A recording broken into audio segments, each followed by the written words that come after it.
দর্শক আসসালামু আলাইকুম, স্বাগত জানাচ্ছি আরটিভি সন্ধ্যা সংবাদে। শুনছিলেন মার্কেন্টাইল ব্যাংক সংবাদ শিরোনাম। পুরোটা সংবাদ জুড়ে আমরা দুজন থাকবো, আমি তানজিয়া জুথি এবং আমি সৈয়দা সাদিয়া বেনাজির। এবার বিস্তারিত সংবাদ। করোনা ভাইরাসের বিস্তার রোধে 7 জেলায় শুরু হয়েছে কঠোর বিধিনিষেধ। ভোর 6টা থেকে শুরু হওয়া লকডাউন চলবে 30 জুন পর্যন্ত।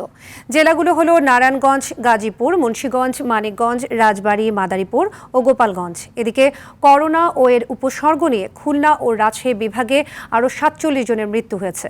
প্রতিনিধিদের তথ্য ছবিতে অভি ইসলামের রিপোর্ট।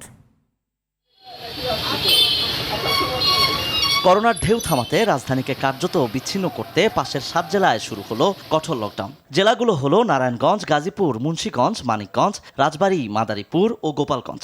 খাবার, ওষুধ, অ্যাম্বুলেন্স, ফায়ার সার্ভিসের মতো জরুরি সেবার গাড়ি ছাড়া বন্ধ রয়েছে সব ধরনের যান চলাচল। তবে হঠাৎ লকডাউনে দূরপাল্লার পরিবহনের যাত্রীরা পড়েছে বিপাকে। দুই দিকে ভোগান্তিতে পড়েছি। একদিকে জীবন বাঁচাবার জন্য লকডাউন প্রয়োজন, একদিকে জীবন বাঁচানোর জন্য আমাদের কর্মক্ষেত্রে যাওয়া প্রয়োজন। দোকানের মালিক প্রতিটা মুহূর্তে আমাদের বাড়ার জন্য চাপ দিচ্ছে। লকডাউন ঘোষিত 7 জেলায় যাত্রীবাহী লঞ্চ চলাচল বন্ধ ঘোষণা করেছে বিআইডব্লিউটিএ। এছাড়া দেশের অন্যান্য অঞ্চল থেকে আসা লঞ্চ এসব জেলার অভ্যন্তর ঘাটে ভিড়তে পারবে না বলেও জানিয়ে দেওয়া হয়েছে। এছাড়া শিমুলিয়া, বাংলা বাজার, পাটুরিয়া, দৌলতদিয়া নৌ রুটে স্পিডবোট, ট্রলার সহ সকল নৌযান বন্ধ ঘোষণা করা হয়েছে। আমরা যদি সবাই সচেতন না হই, আমাদের অবস্থা ভারতের মতোই হবে। দোকান টোটালি বন্ধ রেখে আমরা লকডাউন নামক যে ব্যাপারটা আছে সেটা মানে সুস্পষ্টভাবে কার্যকর করার চেষ্টা করছি। কোনো রকম দোকানপাট যাতে খোলা না হয় সেই বিষয়ে আমাদের নজরদারি আছে। নিষেধাজ্ঞা জারি করা জেলাগুলোর মধ্যে চলাচলকারী 5টি ট্রেন বাতিল করেছে রেলপথ মন্ত্রণালয়। খুলনাগামী সব যাত্রীবাহী ট্রেন যশোর পর্যন্ত চলাচল করবে।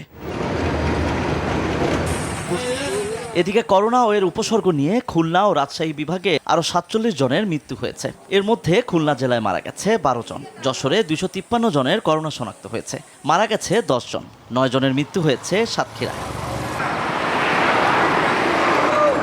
নড়াইলে 3 জনের মৃত্যু হয়েছে, 13 জন মারা গেছে রাজশাহীতে।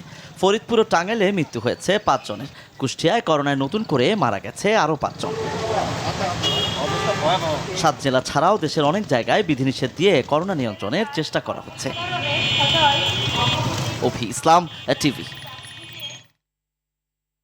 এদিকে গত 24 ঘন্টায় করোনায় আরও 76 জনের মৃত্যু হয়েছে। এর মধ্যে 27 জনই খুলনা বিভাগে। এ পর্যন্ত মারা গেছে 13,702 জন। নতুন করে শনাক্ত হয়েছে 4,846 জন। মোট শনাক্তের সংখ্যা বেড়ে দাঁড়ালো 8,61,150 জনে। মঙ্গলবার স্বাস্থ্য অধিদপ্তরের সংবাদ বিজ্ঞপ্তিতে এসব তথ্য জানানো হয়েছে। 24 ঘন্টায় 25,338 জনের নমুনা সংগ্রহ করা হয়েছে। পরীক্ষা করা হয়েছে 25,028টি। নমুনা পরীক্ষার তুলনায় শনাক্তের হার 19.36%।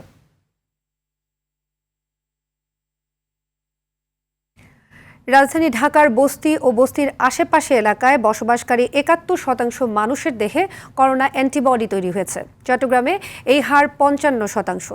গেল বছরের অক্টোবর থেকে চলতি বছরের ফেব্রুয়ারি পর্যন্ত 3,220 জনের উপর গবেষণা চালিয়ে এ তথ্য দিয়েছে আইসিডিডিআরবি। সকালে ভার্চুয়াল আলোচনায় সংস্থাটি জানিয়েছে, নারীদের চেয়ে পুরুষদের দেহে অ্যান্টিবডির হার 10% বেশি। সেলিম মালিকের রিপোর্টে বিস্তারিত। করোনার থাবায় বিপর্যস্ত জনজীবন। শরীরে উপসর্গ দেখা দিলেই টেস্ট করিয়ে নিশ্চিত হয়ে চিকিৎসা নিচ্ছেন সামর্থ্যবানরা। তবে সংক্রমণের শুরু থেকেই করোনাকে একেবারেই পাত্তা দেয়নি বস্তি ও নিম্ন আয়ের মানুষ। ফলে তাদের করোনা আক্রান্ত ও চিকিৎসার বিষয়টি তেমন গুরুত্ব পায়নি কোথাও। তবে আইসিডিডিআরবি জরিপে উঠে এসেছে চাঞ্চল্যকর তথ্য।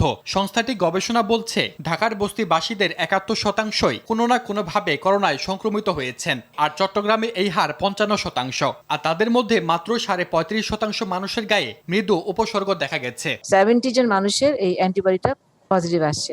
বস্তিবাসীদের মধ্যে 72% ছিল antibody response, compare to non slum যাদের ওদের ছিল 62%।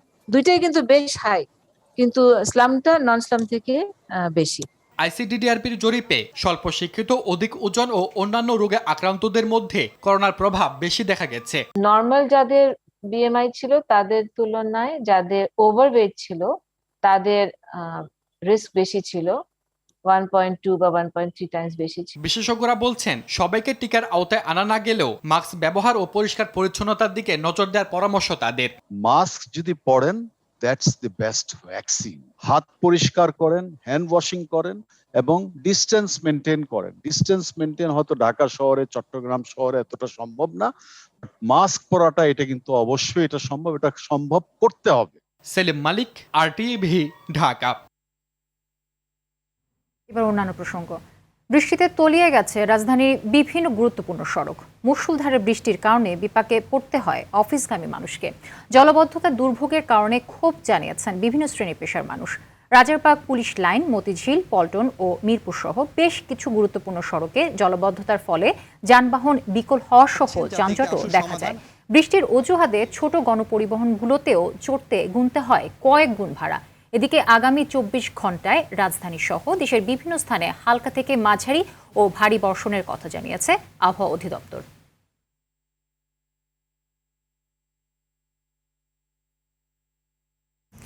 যে কোনো প্রাকৃতিক দুর্যোগ মোকাবেলা করার মতো আত্মবিশ্বাস বাংলাদেশের মানুষের রয়েছে, যা বিশ্বের জন্য অনুকরণীয়। এমন মন্তব্য করেছেন প্রধানমন্ত্রী শেখ হাসিনা। সকালে জাতীয় অর্থনৈতিক পরিষদের নির্বাহী কমিটির সভার আগে দুর্যোগ ঝুঁকি হ্রাসে বঙ্গবন্ধু বইয়ের মোড়ক উন্মোচন অনুষ্ঠানে তিনি এসব কথা বলেন। এ সময় প্রধানমন্ত্রী বলেন, বঙ্গবন্ধু শেখ মুজিবুর রহমান শুধু মানুষ নয়, গৃহপালিত পশু পাখিকে দুর্যোগ থেকে রক্ষায় নানা রকম পদক্ষেপের দৃষ্টান্ত স্থাপন করেছেন। টেকসই উন্নয়ন লক্ষ্যমাত্রায় সুষ্ঠু পরিকল্পনা ও সুনির্দিষ্ট দিক নির্দেশনা আছে বলেই বাংলাদেশ 3টি দেশের মধ্যে অন্যতম বলেও জানান প্রধানমন্ত্রী। জাতির পিতা বঙ্গবন্ধু শেখ মুজিবুর রহমানের সেই পদক্ষেপ অনুসরণ করেই কিন্তু আমরা এদেশের মানুষকে বাঁচাতে সক্ষম হয়েছি এবং ঘূর্ণিঝড় বা জলোচ্ছ্বাস বা যে কোনো প্রাকৃতিক দুর্যোগ মোকাবেলা করবার মতো আত্মবিশ্বাস আমরা পেয়েছি এবং তার পরিকল্পনা বা এটা করার যে উদ্যোগ সেটাও আমরা নিতে পেরেছি। এটা আমাদের জন্য শুধু না, বিশ্বের যে কোনো দুর্যোগ প্রবণ এলাকার জন্য অনুকরণীয়। বাংলাদেশ কিন্তু এগিয়ে যাচ্ছে এবং এগিয়ে যাবে এবং সাস্টেনেবল ডেভেলপমেন্ট গোল সেটা বাস্তবায়নের ক্ষেত্রে আমরা যে সুপরিকল্পিতভাবে পদক্ষেপ নিয়েছি, SDG বাস্তবায়নে বিশ্বের 3টি দেশের মধ্যে বাংলাদেশ অন্যতম অবস্থানে আছে। আমাদের সুষ্ঠু পরিকল্পনা, সুনির্দিষ্ট দিক দর্শন আছে এবং আমরা সেই পরিকল্পিতভাবে এগোচ্ছি বলে এটা অর্জন সম্ভব। 4,166 কোটি 61 লাখ টাকা ব্যয়ে 10টি প্রকল্প অনুমোদন দিয়েছে জাতীয় অর্থনৈতিক পরিষদের নির্বাহী কমিটি একনেক। পাশ হওয়া প্রকল্পগুলোর সবগুলোই নিজস্ব অর্থায়নে বাস্তবায়িত হবে। এর মধ্যে সরকার দেবে 4,125 কোটি 82 লাখ টাকা এবং বাকি 40 কোটি 79 লাখ টাকা সংস্থার নিজস্ব ফান্ড থেকে ব্যয় হবে। সকালে প্রধানমন্ত্রী শেখ হাসিনার সভাপতিত্বে প্রকল্পগুলো অনুমোদন দেয়া হয়। একনেক সভা শেষে পরিকল্পনা মন্ত্রী এম এ মান্নান সাংবাদিকদের সামনে বিস্তারিত তথ্য তুলে ধরেন। অনুমোদিত প্রকল্পগুলোর মধ্যে 7টি নতুন এবং 3টি সংশোধিত। এ সময় সুনামগঞ্জে রেল লাইনের রুট নির্ধারণ নিয়ে পররাষ্ট্রমন্ত্রীর সঙ্গে ঘটে যাওয়া বিষয়ে কথা বলেন পরিকল্পনা মন্ত্রী। এটা স্বাভাবিক না, তখন আমি হয়তো বলতাম, আমি আবার সারপ্রাইজড অনলি বাই দিস, যে আমার সঙ্গে কথা না বলে বা আমাকে জিজ্ঞেস না করে এটা বলা, ওইটা একটু আবার surprise, but I am not shocked. It can be repaired এবং ভয়ঙ্কর কোনো ক্ষতিও হয় নাই। আমরা এটা আমি মনে করি একটা মিস ইনফরমেশন হয়ে গেছে। দুবাই, মালয়েশিয়া, সিঙ্গাপুরে ভালো চাকরির কথা বলে কয়েকশো মানুষকে বিভিন্ন দেশে পাচার করেছেন তুহিন সিদ্দিক অমি ও তার সহযোগীরা। এমন দাবি অপরাধ তদন্ত বিভাগ CIDর। ঢাকা ও দেশের বিভিন্ন অঞ্চলে থেকে মানব পাচার চক্রের 9 সদস্যকে গ্রেপ্তারের পর এমন তথ্য পাওয়ার কথা জানিয়েছে তারা। নায়িকা পরিমণির মামলার আসামি অমি বিপুল অর্থের মালিক বলেও জানিয়েছে CID।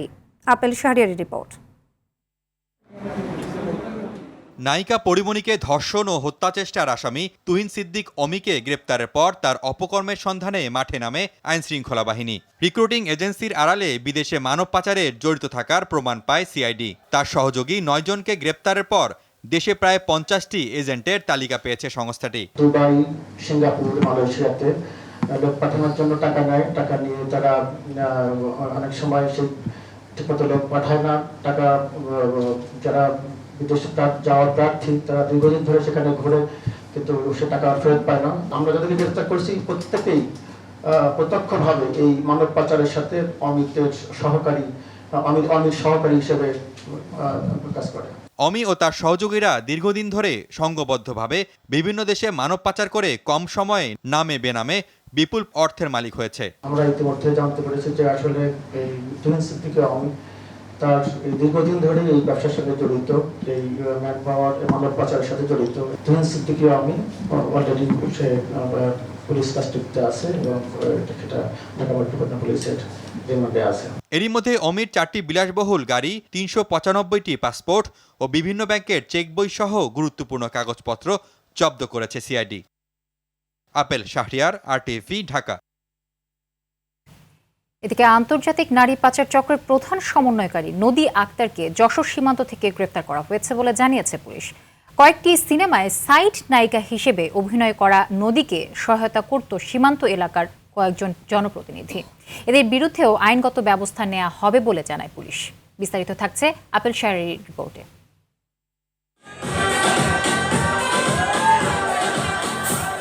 নদী আক্তার অন্ধকার জগতের পরিচিত মুখ। নদীর আরেকটি পরিচয় নারী পাচারের দেশীয় এজেন্ট হিসেবে। দেশের বিভিন্ন জায়গা থেকে উঠতি বয়সী মেয়েদের ফাঁদে ফেলে ভারত সহ মধ্যপ্রাচ্যের বিভিন্ন দেশের পতিতালয় ও ডান্স বারে বিক্রি করে দেয় সে।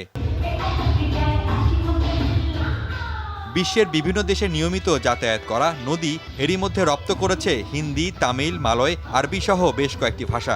তার খপ্পরে পড়ে ভারতে গিয়ে অনৈতিক কাজ করতে বাধ্য হতে হয়েছে অনেক মেয়েকে। আমার আপু 22 তারিখে রাত্রে আমাদের কল করে বলে যে এটা নদীর নাম্বার। তো বলার পর বলে যে আমার যদি কোনো দরকার হয় তোমরা নদীর নাম্বার আছে তাহলে এই নাম্বারে কল করবা। নদী আমাদের বাসায় আসে, মানে ও ইন্ডিয়াতে বাংলাদেশ আইসা বলে। পর আইসা বলে যে তোর আপু এমনি ভালোই আছে, ভালো চিকিৎসা হইতাছে, ওর পাশে তোদের ফ্যামিলি কেউ দরকার। তো বলার পর আমার আম্মু বলে তাহলে কি করব? তো তখন আমি উঠা বলি যে আমি যাব। আমরা তো গেছি পার্লারের কাছে, যে আমাদের পার্লারে কাজ দেবে, অথবা যদি ওইটাতে না হয় তাহলে সেলসম্যানের কাছে। কিন্তু ওইখানে যাওয়ার পর ওরা বলে যে মানে সেক্সুয়াল বিষয়ে ওরা সবসময় মানে মেয়েদেরকে নিয়ে যায়। যশোর সীমান্ত এলাকা থেকে নদী ও তার সহযোগী 6 জনকে গ্রেপ্তার করে পুলিশ। 2017 সালে স্বামীর সঙ্গে বিচ্ছেদের পর আন্তর্জাতিক নারী পাচার চক্রের সঙ্গে জড়িয়ে যায় সে। নদী, হৃদয়বাবু এবং আরও 2-1 জনের নাম যেগুলো আমরা আগে উল্লেখ করেছিলাম, তাদের সঙ্গে তাদের ঘনিষ্ঠ সম্পর্ক এবং এদের সহযোগিতায় তারা পাচার কাজে জড়িত ছিল। আমরা তাদের প্রাথমিক জিজ্ঞাসাবাদে জানতে পেরেছি যে ওই এলাকার কিছু জনপ্রতিনিধিও তাদেরকে সহযোগিতা করেছে। যারাই এই ঘটনার সঙ্গে সংশ্লিষ্টতা আওতায় আসবে, যাদেরকে এই সংশ্লিষ্টতা পাওয়া যাবে, তাদের বিরুদ্ধে আইনগত ব্যবস্থা নেওয়া হবে।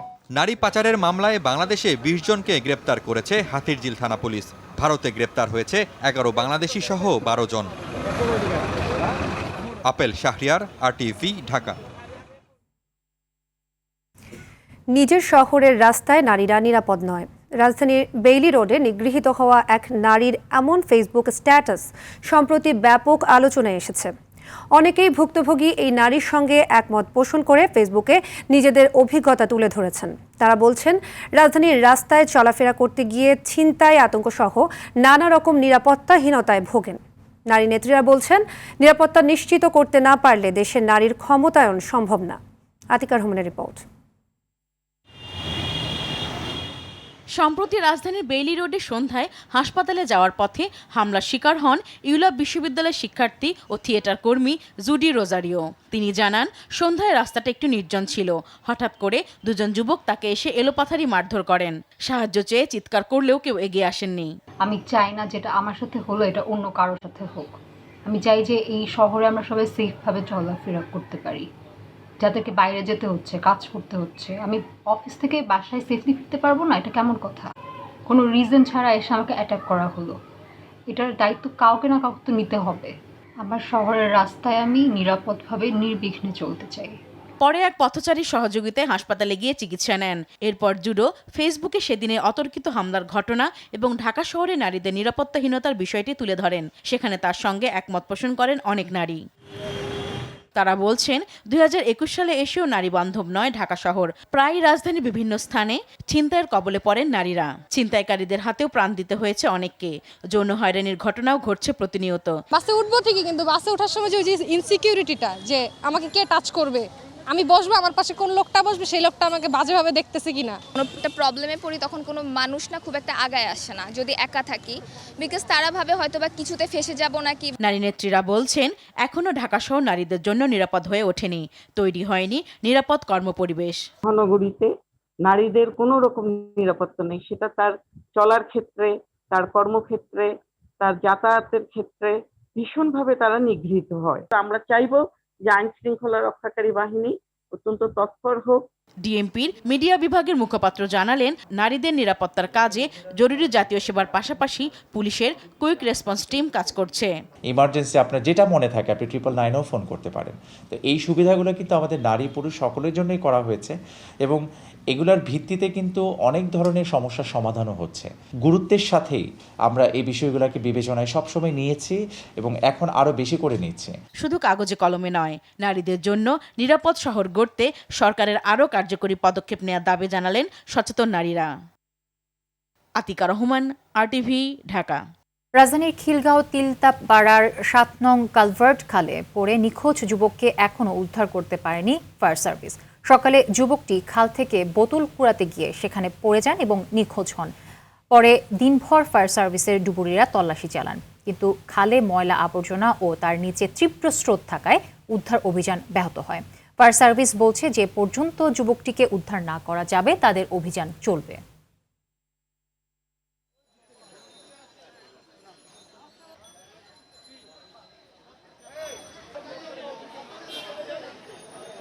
বোতল উঠাইতে গিয়ে এটা উপরে পড়ে গেছে, উপরে পড়ার পরে 2-3 বার হাত উঠাইছে, বাদে ওই লোকটা আসার সাথে সাথে আর পাইলো না, ভিতরে দিয়ে গেছে গা।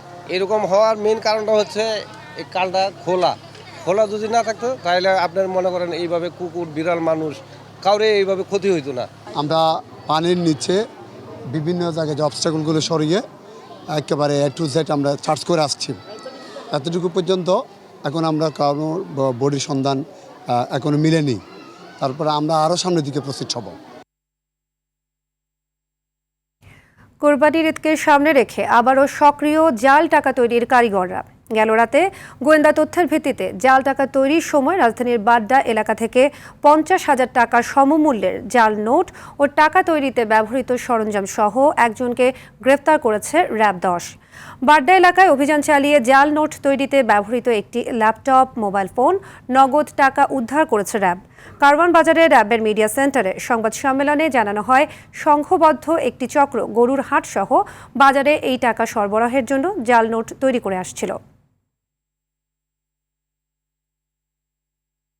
টিআইবির নির্বাহী পরিচালক ডক্টর ইফতেখারুজ্জামানের বলেছেন, ডিজিটাল সিকিউরিটি অ্যাক্ট সহ কিছু আইনের অপব্যবহারের কারণে সাংবাদিকরা হয়রানির শিকার হচ্ছে। এটা স্বাধীন গণমাধ্যমের জন্য হুমকি। সকালে টিআইবি আয়োজিত কোভিড-19 বিষয়ক বিশেষ অনুসন্ধানী সাংবাদিকতা পুরস্কার 2020 প্রদান অনুষ্ঠানে তিনি কথা বলেন। তিনি আরও বলেন, করোনাকালে সাংবাদিকরা জীবনের ঝুঁকি নিয়ে কাজ করছে, কিন্তু সাংবাদিকদের পূর্ণাঙ্গ স্বাধীনতা না থাকায় কাজে বাধা আসছে। অনেকে পেশা ছেড়ে দিচ্ছেন। এটা গণতান্ত্রিক রাষ্ট্রের জন্য অশনি সংকেত। অনুষ্ঠানে প্রিন্ট, অনলাইন ও ইলেকট্রনিক মিডিয়ায় 3 জন সাংবাদিককে এ পুরস্কার দেয়া হয়। অনুসন্ধান সাংবাদিকতা ঝুঁকির সম্মুখীন সেই অবস্থাটা আমরা দেখতে পাই এবং এর ফলে যে প্রভাবটি হয় সেটি হচ্ছে আমাদের সাংবাদিকতার যে সাংবিধানিক এবং বা গণমাধ্যমের যে সাংবিধানিক এবং সাংবিধানিক অধিকার এবং দায়িত্ব রয়েছে পালন করার, সেটি পালনের ক্ষেত্রে বড় ধরনের ঝুঁকি সৃষ্টি হয়। একদিক থেকে সৃষ্টি হয় এমন একটা পরিবেশ যেখানে অনেক সাংবাদিক বাধ্য হয়ে, যারা পেশায় ছিলেন বা আছেন বা থাকতে চেয়েছেন, তারা বাধ্য হয়ে অন্য পেশায় যাওয়ার চিন্তা ভাবনা করেন বা চলে যান। বিদেশে খালেদা জিয়ার উন্নত চিকিৎসার জন্য দ্রুত ব্যবস্থা নিতে সরকারের প্রতি আহ্বান জানিয়েছে বিএনপির জাতীয় স্থায়ী কমিটি। দুপুরে গুলশানের সংবাদ সম্মেলনে বিএনপি মহাসচিব মির্জা ফখরুল ইসলাম আলমগীর দলের স্থায়ী কমিটির এই সিদ্ধান্তের কথা জানান। তিনি বলেন, খালেদা জিয়ার চিকিৎসক বোর্ডের প্রধান ডাক্তার AFM সিদ্দিকী জানিয়েছেন, করোনা ভাইরাসের সংক্রমণ থেকে মুক্ত হলেও তিনি কোভিড পরবর্তী জটিলতায় ভুগছেন। লিভার ও অন্যান্য জটিলতায় দেশে ভালো সুযোগ না থাকায় বিএনপি নেত্রীকে বিদেশে চিকিৎসার প্রয়োজন।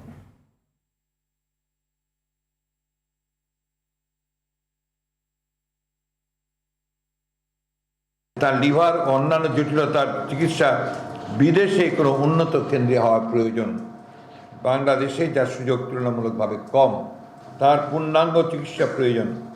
সকল প্রকার রাজনৈতিক সংকীর্ণতা থেকে বের হয়ে তার সর্বোচ্চ চিকিৎসা এদেশের মানুষের প্রাণের দাবি। সভা দেশনেত্রী বেগম খালেদা জিয়ার সুচিকিৎসার জন্য দেশের বাইরে আরও উন্নত চিকিৎসা কেন্দ্রে প্রেরণের জন্য দেশনেত্রী বিদেশ যাওয়ার ব্যবস্থা ত্বরান্বিত করা এবং তার মুক্তি প্রদানের আহ্বান জানান। এখনও বেশিরভাগ যানবাহনের স্টিয়ারিং অদক্ষ চালকদের হাতে। তাদের বেপরোয়া আচরণের কারণে বাসের রেষারেষিতে প্রতিনিয়ত ঘটছে দুর্ঘটনা। শৃঙ্খলা ফেরাতে সংশোধিত সড়ক পরিবহন আইনে কঠোর শাস্তির বিধান রাখা হলেও এখন পর্যন্ত তা খাতা কলমেই রয়ে গেছে। বিশেষজ্ঞরা বলছেন যে এ খাতে শিক্ষিত জনবল সম্পৃক্ত করা না গেলে কোনোভাবেই দক্ষ চালক তৈরি করা যাবে না। যদিও শ্রমিক নেতারা বলছেন যে বিআরটিএ চাইলেই টার্মিনালের পাশে প্রশিক্ষণ কেন্দ্র করে দক্ষ চালক তৈরি করতে পারে। সড়কের নৈরাজ্য নিয়ে সাকিবুর রহমানের ধারাবাহিক প্রতিবেদনের আজ থাকছে চতুর্থ পর্ব। ছবি তুলেছেন নিহার নন্দী।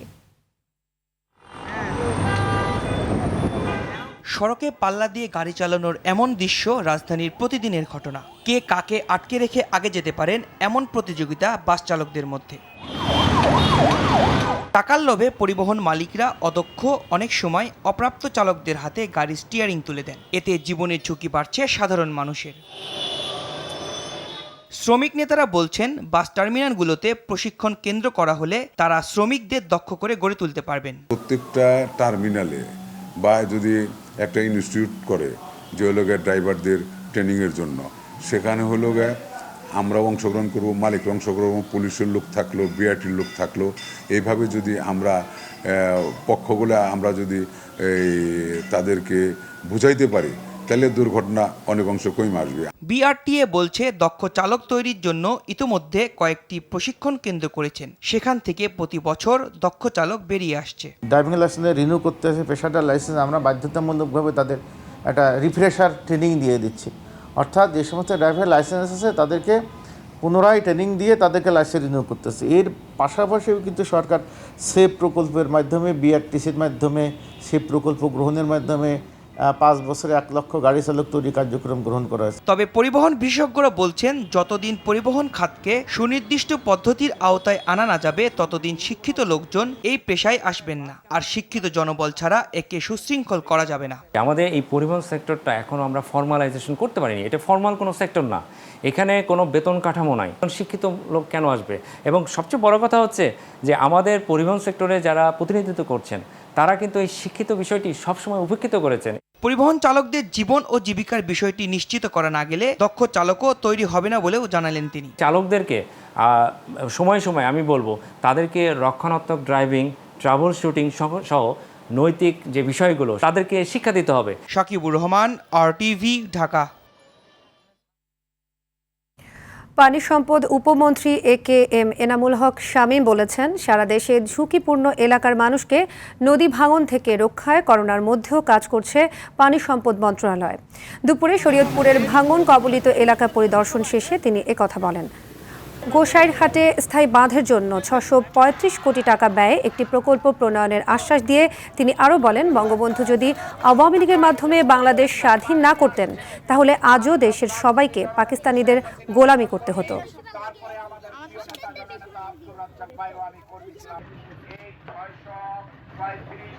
বঙ্গবন্ধু আওয়ামী লীগের মাধ্যমে বাংলাদেশ স্বাধীন করেছেন। আওয়ামী লীগ যদি না হতো, বঙ্গবন্ধু যদি না হতো, সারা জীবন আমাদের পাকিস্তানের গোলামি করতে হতো। বাংলাদেশের মানুষকে নদী ভাঙনের হাত থেকে রক্ষা করতে হবে, সেই লক্ষ্যে আমরা কাজ করছি। 100 কোটি দর্শকের ভালোবাসায় সিক্ত RTV ড্রামা ইউটিউব চ্যানেল, দেশের জনপ্রিয় বেসরকারি টেলিভিশন চ্যানেল RTVর official YouTube channel RTV drama. সম্প্রতি এক বিশ্লেষণে দেখা যায় এ পর্যন্ত 100 কোটি দর্শক RTV drama YouTube channel visit করেছেন। হালের জনপ্রিয় অভিনেতা অভিনেত্রী সহ নবাগত অভিনেতা অভিনেত্রীদের মানসম্পন্ন নাটক দিয়ে RTV বরাবরই দর্শকদের ভালোবাসায় সিক্ত হয়েছে। বিস্তারিত দেখুন দীপ্ত চন্দ্র পালের রিপোর্টে। আপনি আউটডোরে কেন? আপনি তো ইনডোরে থাকবেন। আপনার 14 দিনের খেলাটা চলতে আছে না। দর্শকদের বিনোদনে আরটিভি কখনোই আপোস করেনি, তাই দর্শক জনপ্রিয়তায় সবসময় এগিয়ে দেশের জনপ্রিয় বেসরকারি চ্যানেল আরটিভি। সব বয়সের দর্শকদের নির্মল বিনোদন সহ সুস্থ ধারার বিনোদনে আরটিভি সবসময় চেষ্টা করে। আমি আর থাকুম না এখানে। আপনি আমারে বিয়ে না করলে আমার এইসব কথা শুনতে হইতো না।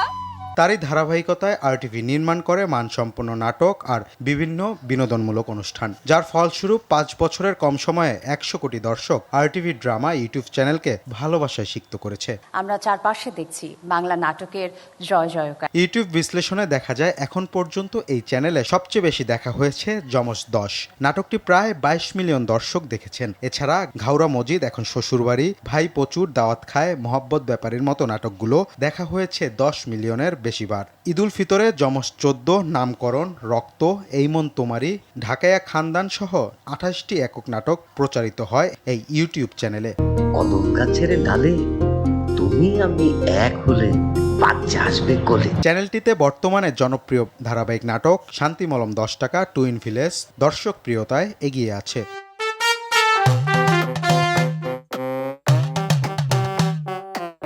এছাড়াও আগামী ঈদুল আজহায় আরও দারুণ সব নাটক দর্শকদের সামনে নিয়ে আসছে এই চ্যানেলটি। ডিজিটাল মাধ্যমে আরটিভির এমন উত্তরোত্তর সফলতায় দর্শক ও কলাকৌশলীদের প্রতি কৃতজ্ঞ আরটিভি।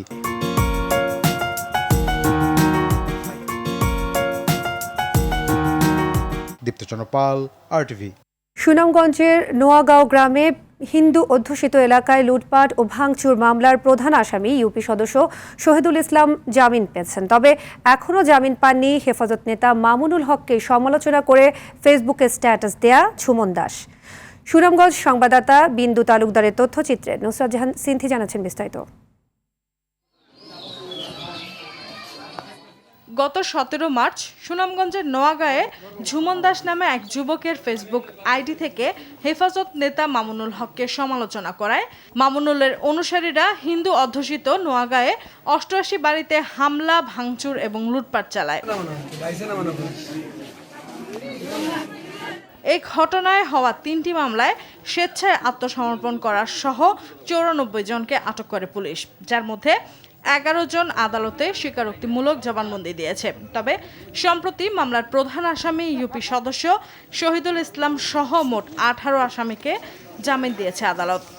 একটি সংখ্যালঘু গ্রামে হামলা হয়েছে এবং এই মামলার আসামি এত দ্রুততম সময়ের মধ্যে জামিনপ্রাপ্ত হবে এটা আমরা আশা করিনি। যারা হামলা লুটপাট করেছে তাদের জামিন হয়ে যাচ্ছে, বিষয়টি সত্যি দুঃখজনক।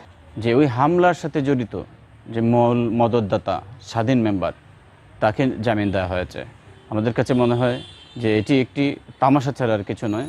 অন্যদিকে ঝুমন দাস বেশ কয়েকবার আদালতে জামিন চেয়েও না পাওয়ায় হতাশা প্রকাশ করেছেন তার আইনজীবী। সুনামগঞ্জ নিম্ন আদালতে 3বার জামিন চাই, 3বারই নামঞ্জুর হয়। তারপরে আমরা সুনামগঞ্জ জেলা ও জায়রা জয় আদালতে জামিন চাই, সেখানেও আদালত আমাদের জামিন দেননি। ঝুমন দাসের আত্মীয় স্বজন এখন উচ্চ আদালতে আছে, উচ্চ আদালত মানে হাইকোর্টে আছে। নুসরাত জাহান সিনথি, আরটিভি। দর্শক, করোনা ভাইরাস নিয়ে আতঙ্কিত হবেন না, সতর্ক হন, নিজে পরিচ্ছন্ন থাকুন, মাস্ক পরুন, অন্যকে সচেতন করুন। এই সংকট মুহূর্তে প্রয়োজনীয় সব তথ্য নিয়ে আপনাদের পাশে আছে আরটিভি। সন্ধ্যার সংবাদ এ পর্যন্তই। আরটিভি সবশেষ সংবাদ জানতে যে কোনো মোবাইল ফোন থেকে 24141 নম্বরে ডায়াল করুন। আর মোবাইল ফোনে সংবাদ দেখতে অ্যাপ স্টোর, গুগল প্লে বা উইন্ডোজ স্টোর থেকে ডাউনলোড করুন আরটিভি অ্যাপস। এছাড়া তাৎক্ষণিক ও বিনোদন সংবাদ জানতে বিশ্বের যে কোনো প্রান্ত থেকে ভিজিট করুন rtvonline.com, facebook.com/rtv online এবং youtube.com/rtv digitals। আর এখন থেকে আরটিভির সব বিনোদনমূলক অনুষ্ঠান দেখতে পারবেন আরটিভি প্লাসে। ধন্যবাদ সবাইকে। ধন্যবাদ।